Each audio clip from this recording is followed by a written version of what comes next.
Welcome back. This is Wednesday lunchtime. I've got two important stories now on COVID-19 and moving forward. Firstly, a focus on frontline worker safety is in the spotlight firmly in a new clinical trial run by scientists from the University of the Witwatersrand as well as UCT, and will test whether childhood vaccines can protect healthcare workers from COVID-19 or the subsequent effects of the virus for those who become infected. First up, Wits Reproductive Health and HIV Institute Research Professor Sinead Delany-Morletwe, good afternoon to you.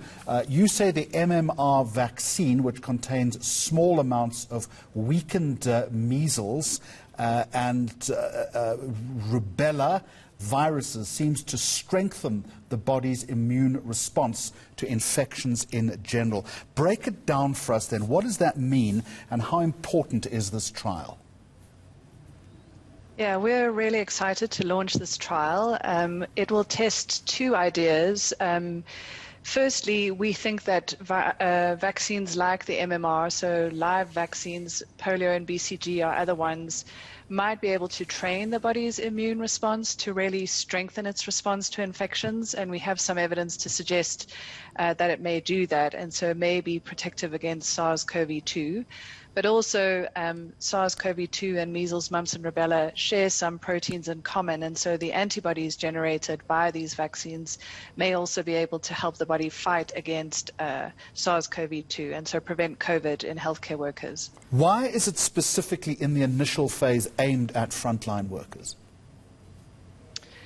Well, I think we've always thought it's really important to protect our health workforce, partly to sustain our response to the pandemic, but also to ensure that we're able to sustain our other health programs, particularly in low and middle income countries and other countries in the region in Africa where there are far fewer healthcare workers to people. And as we've learned from pandemics or epidemics like Ebola, if the healthcare workforce is not able to respond, it really has consequences far greater than just the disease that is causing the problem.